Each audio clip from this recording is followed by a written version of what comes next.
Assalamualaikum warahmatullahi wabarakatuh. Selamat pagi teman-teman, dimanapun Anda saat ini sedang berada. Berjumpa lagi kita berjumpa dengan saya Arif RH dari sebuah kamar hotel di kota Semarang, kota Lumpia. Saya membuat rekaman suara ini. Setelah sekian lama kita jeda, tidak berjumpa dalam rekaman, hari ini kita akan membahas satu hal yang sangat menarik dan sangat terkait dengan apa yang barusan Anda dengar, lagu pembuka tadi ya. Mungkin ada beberapa di antara Anda yang asing ya dengan lagu yang masih sayup-sayup Anda dengar dalam rekaman ini. Judul lagu itu adalah Madu dan Racun, yang nyanyi grup band Billboard. Ini lagu kesukaan saya waktu SD, sehingga waktu itu saya putar ulang-ulang kasetnya ya. Setiap hari saya putar ulang-ulang terus gitu ya. Itu zaman saya masih kecil ya, masih SD. Nggak tahu kasetnya sekarang kemana. Baik. Apa sih tema yang akan kita bahas pada kesempatan kali ini, teman-teman? Tema yang akan kita bahas pada kesempatan kali ini berjudul pikiran, emosi, dan penyakit fisik.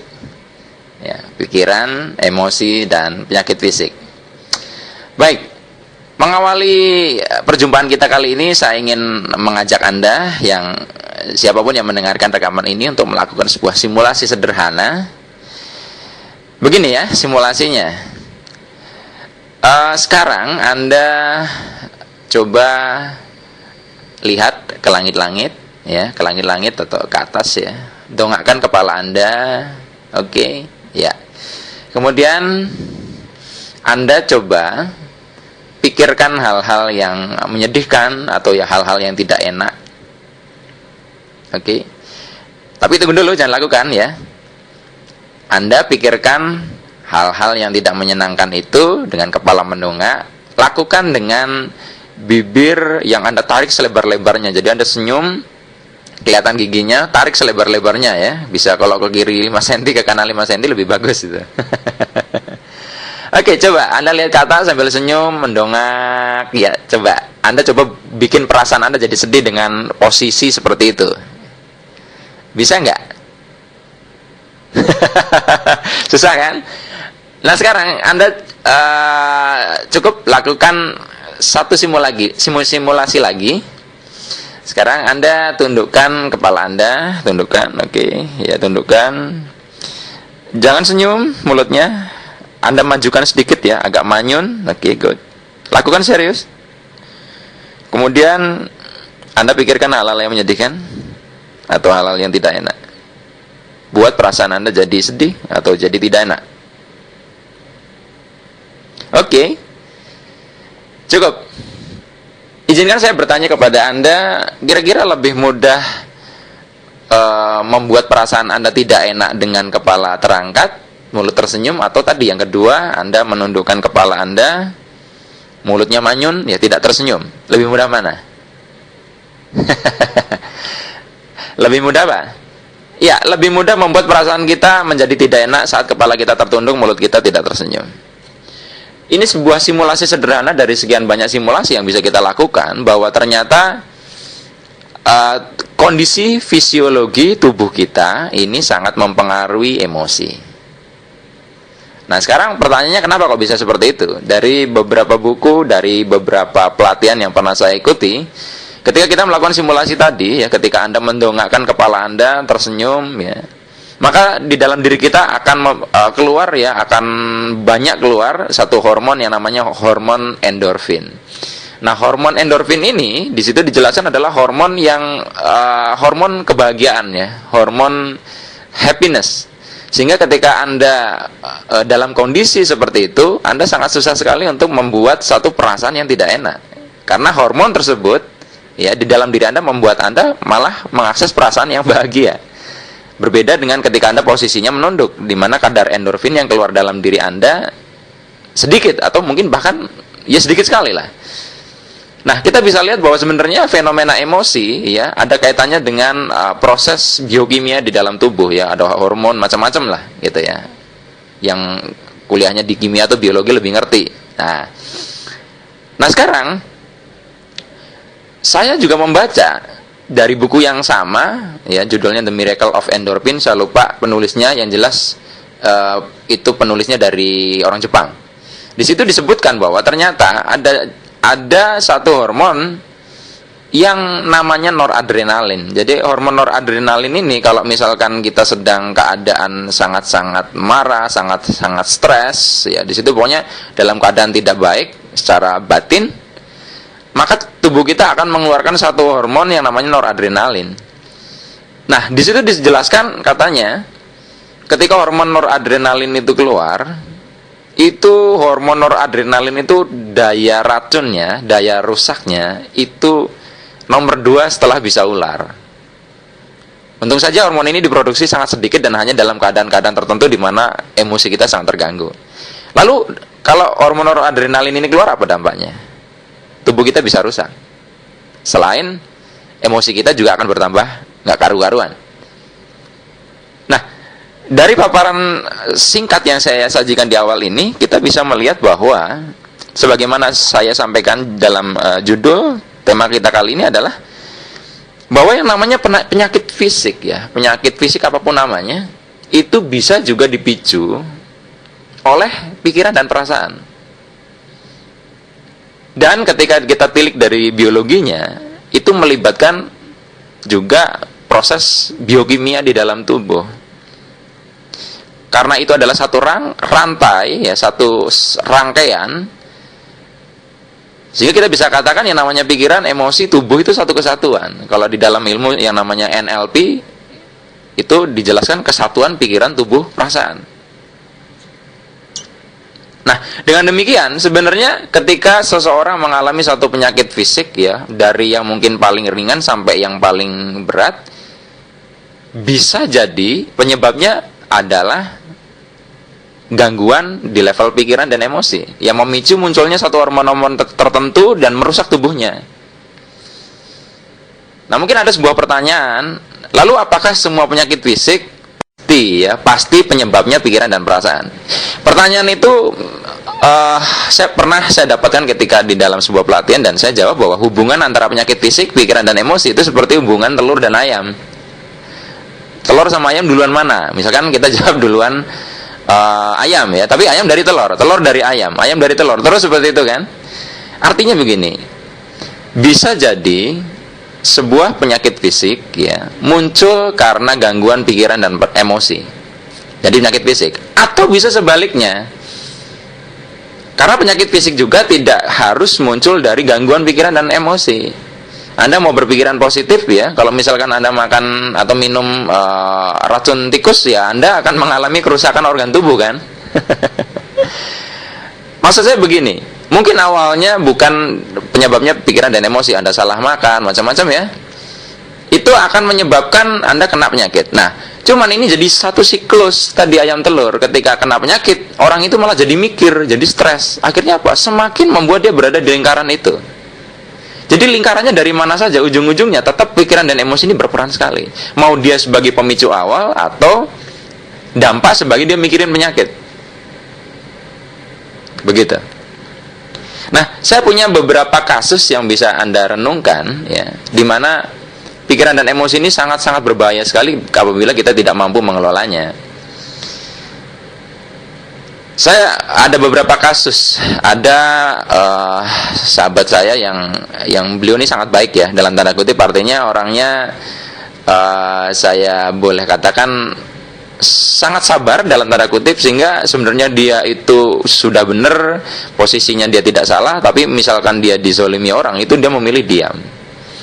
Sementara mungkin ya kapasitas emosi itu kan bisa besar sekali dan belum tentu bisa dihandle kan. Tapi ketika ditahan, tetap terjadi gejolak di dalam diri dan memunculkan ya tadi pemicu biokimia di dalam tubuh, sehingga dalam jangka panjang itu mengakibatkan kerusakan. Dan betul, setelah beberapa tahun ada benjolan di dalam paru-parunya sebesar 5 cm. Dan yang menarik, itu sudah diobati macam-macam ya, dari segi medis macam-macam, dan sudah mau di kemoterapi. Kemudian suatu saat berjumpa dengan saya dan saya sharing dengan beliau, dan beliau melakukan satu terapi ya, terapi untuk emosi. Dan saya sangat bahagia sekali karena beberapa hari yang lalu beliau mengirimkan foto-foto dari yang 5 cm jadi mengecil sekali. Sekitar 1 cm atau kurang dari itulah. Pokoknya kecil sekali, sudah kecil. Dan ini membuat surprise dokternya. Bayangkan ya. Bisa seperti itu. Kemudian beberapa waktu lalu istri saya juga nanya, ini ada temennya kena kista ya, kista, dan sampai dipegang itu di bagian ya sekitar perut, di bawah perut ya, sekitar situ, itu rasanya sakit di area rahim itu. Kemudian saya menyampaikan ke istri saya begini caranya, terapinya, dan dia dapat informasi dari temennya itu sudah nggak sakit lagi gitu loh, sudah hilang. Bahkan kemarin ini di Semarang, di kelas privat vibrasi Semarang, ada salah satu peserta yang dia punya kista dan dia tidak obati ke dokter, ya dia tanpa sadar sudah mempraktekkan untuk mengelola emosi dan lenyap dengan sendirinya kista itu. Dan saya amati memang apa ya, ini khusus bagi Anda yang wanita, kalau misalkan Anda salah dalam mengelola pikiran dan emosi, lalu terjadi gejolak dan Anda menahan gejolak tersebut, dibiarkan berkepanjangan, biasanya yang akan terkena adalah area dada ya, atau area rahim ya. Area dada misalnya kanker payudara macam-macam, atau kanker rahim. Pokoknya dua itu yang saya amati. Jadi Anda harus waspada. Nah, tapi bukan berarti ketika saya mengatakan seperti ini, ketika ada seseorang yang kena penyakit fisik, kita terus langsung menjudge dia karena begini, karena begitu, karena begini, karena begitu, karena belum bisa memaafkan karena dendam. Belum tentu juga, karena saya melihat dalam kasus penyakit fisik ini sangat kita butuh pendekatan yang komprehensif. Karena penyakit fisik bisa dipicu oleh kurang istirahat, kurang olahraga, salah pola makan, misalkan terlalu banyak makan yang basah, yang asam, kurang basah, atau ya pokoknya terkait dengan itu. Plus juga ada satu lagi unsur pikiran dan emosi. Jadi ketika misalkan terapi emosi juga dilakukan untuk membenarkan emosinya, terapi untuk pikiran biar lebih jernih, tetap yang namanya penyakit fisik juga membutuhkan treatment yang lain, memperbaiki pola makan, memperbaiki juga gaya hidup dia, istirahatnya juga cukup ya, sehingga terjadi proses pemulihan yang lebih cepat. Jadi tidak terus hantam kromo ya, terus nggak perlu ke dokter, nggak perlu melakukan ikhtiar yang lain, tetap perlu. Meskipun memang dalam beberapa kasus ketika itu murni betul-betul penyebabnya adalah emosi dan pikiran, hanya dengan terapi emosi bisa lenyap. Yang lain ada buku dan ada juga videonya, hasil penelitian tentang hubungan antara pikiran dan emosi terhadap perubahan bentuk sel darah. Seingat saya itu penelitian dilakukan oleh Dr. Felici, di mana subjek penelitiannya adalah bernama Rebecca Marina.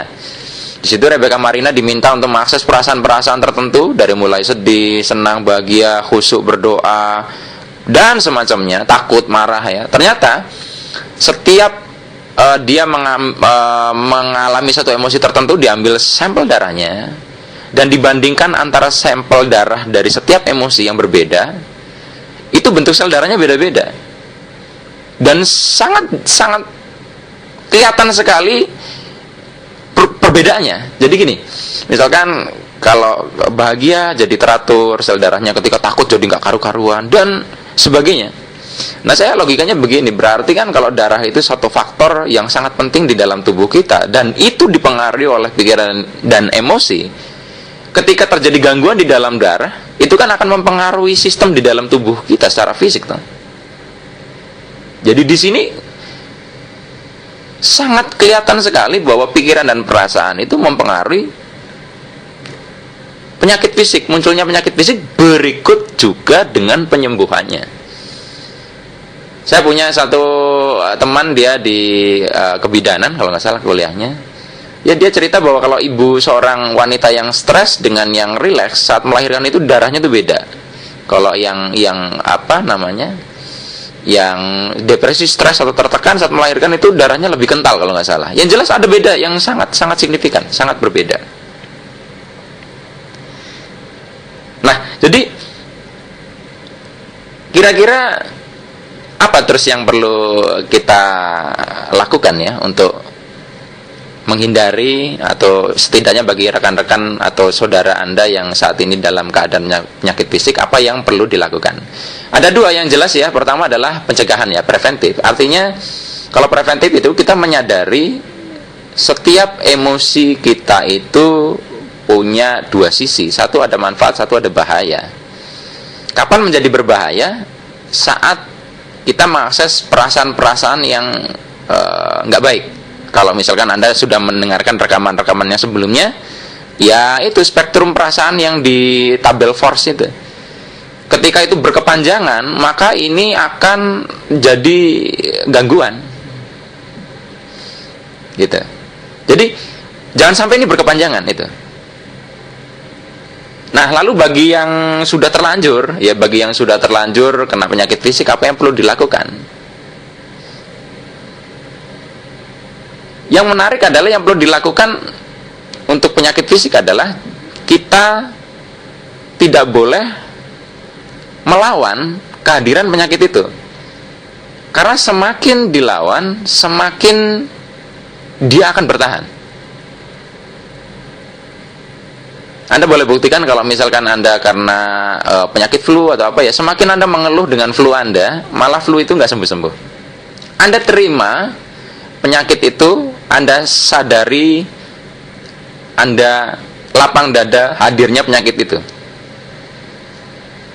Hilangkan satu perasaan ingin segera sembuh. Makanya saya terus terang menghindari kalau ada orang sakit, saya menghindari kata semoga lekas sembuh ya. Karena ketika kata lekas sembuh itu bisa memicu dia akhirnya tidak sabar menjalani proses kesembuhan, ingin cepat sembuh, dalam artian jadi kemerungsung. Akhirnya nggak bisa menerima penyakit fisiknya itu, akhirnya gejolak emosinya jadi nggak karu-karuan. Akhirnya mempertanyakan, ya Tuhan kenapa nggak cepat sembuh? Jadi saya lebih menganjurkan kalau misalkan memberi saran kepada yang sedang sakit, ya ikhlas, terima apa adanya, insya Allah nanti akan diberikan yang terbaik. Seperti itu. Tapi kalau misalkan Anda masih cocok dengan istilah semoga lekas sembuh, ya nggak apa-apa, silahkan aja. Tapi kalau saya sudah nggak mengganti ya kata-kata tersebut dengan kata-kata yang menurut saya lebih baik. Nah, kemudian ada satu lagi yang perlu kita renungkan. Sebenarnya kalau kita lihat lebih jauh, sakit fisik ini sebenarnya bukan sakit. Sakit fisik adalah, kalau saya lihat, adalah satu bentuk diri kita ini sedang menyeimbangkan dirinya sendiri.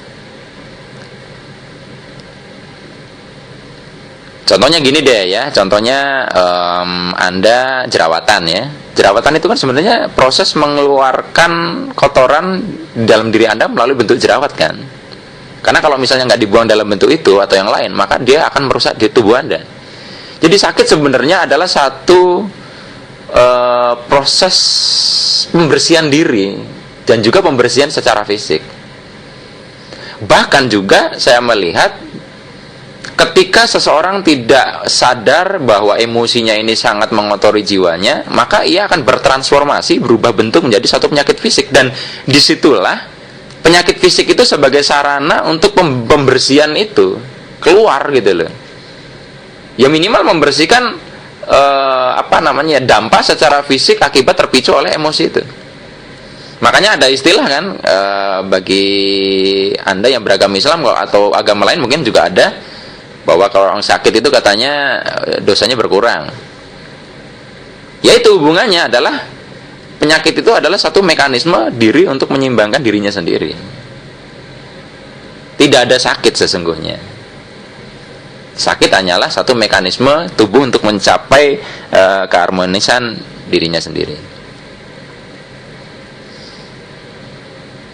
Nah, Bagi teman-teman yang berprofesi sebagai mungkin di bidang kesehatan atau kedokteran ya, saya punya pengalaman menarik di mana saya pernah diundang beberapa rumah sakit. Nah, yang menarik adalah di situ yang hadir beberapa dokter, dan itu dokter yang cukup senior saya kira di situ. Ketika saya cerita tentang hasil-hasil penelitian yang menunjukkan keterhubungan antara pikiran, emosi, penyakit fisik, bagaimana proses kesembuhan itu terjadi, saya sempat khawatir di awal-awal bahwa para dokter ini nggak open mind. Mungkin mereka masih pendekatan medisin kimia kan. Ternyata setelah selesai acara, mereka mendekati saya dan mengajak ngobrol, dan sebenarnya ilmu kedokteran sekarang sudah mengarah kepada apa yang Mas Arif bahas ini katanya. Bahwa di era modern ini justru banyak penyakit munculnya bukan karena faktor yang lain, justru sumbernya adalah dari pikiran dan emosi itu. Sehingga seorang dokter bukan hanya memberikan obat, tapi juga harus memberikan support secara batiniah. Jadi kalau misalnya seorang dokter kemudian sudah memvonis, wah kayaknya bapak nggak lama lagi, itu akan lebih mempercepat gitu, memupus harapan dari si pasien yang kena penyakit fisik. Seperti itu. Jadi kita bisa lihat para dokter saja yang sudah boleh dibilang mumpuni di bidangnya sudah menerima pendekatan-pendekatan ala timur, meskipun mereka mungkin mempelajari keilmuan medis barat.